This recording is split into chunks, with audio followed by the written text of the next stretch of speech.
I'm so glad to be with you again. And I'm so glad that you're there. Because if you weren't there, I'd be talking to myself.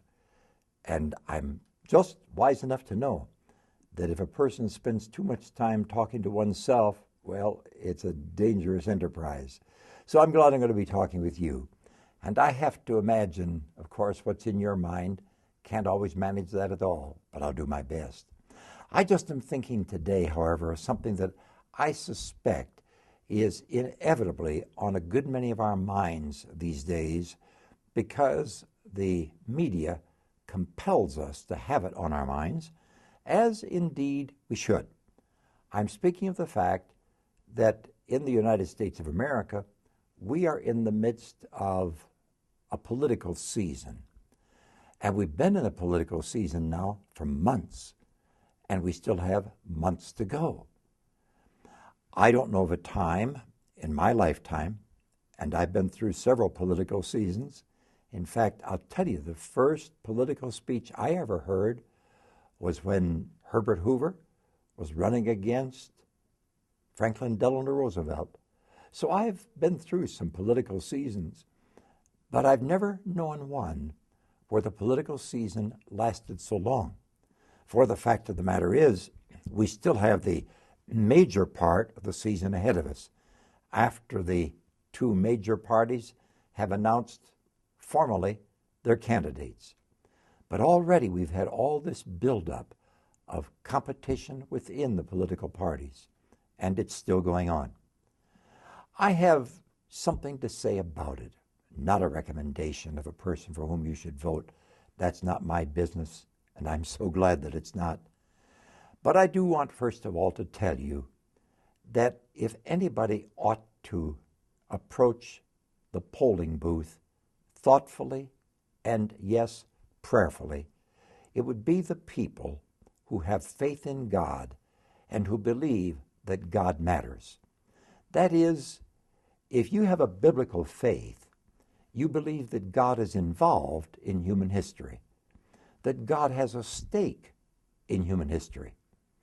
A great many of the people who will go to vote in primaries still, and then in the final election in November, those people, for a good share of them, will think simply that they're voting for the candidate of a party, for the exemplar of certain virtues or convictions, or the person who will best propagate their particular point of view about economics or politics.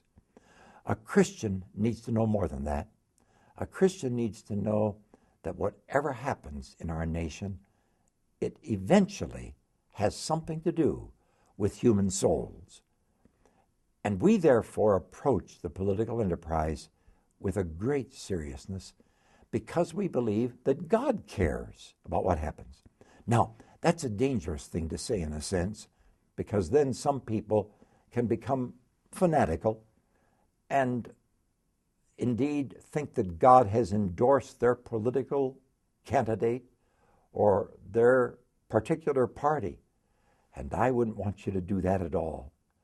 But I would want you to enter this season very prayerfully, asking God the prayer we offer in the Lord's Prayer, "Thy will be done on earth as it is in heaven." And maybe specifically for those of us in these United States, "Thy will be done in the United States of America as heaven would want it to be."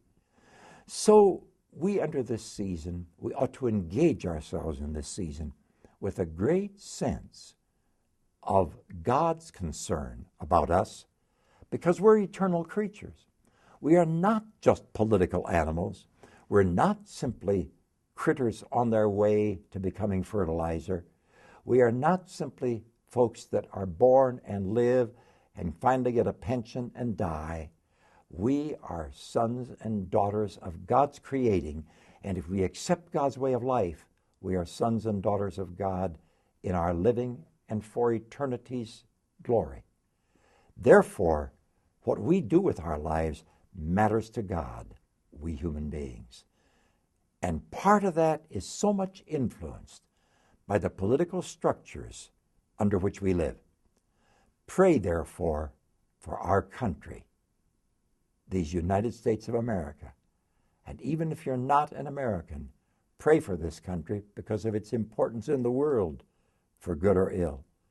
Pray for it because when we vote, we are playing a role in the ultimate business of eternity. That's what I'm thinking today, and I'm glad to be able to talk with you about it. God bless.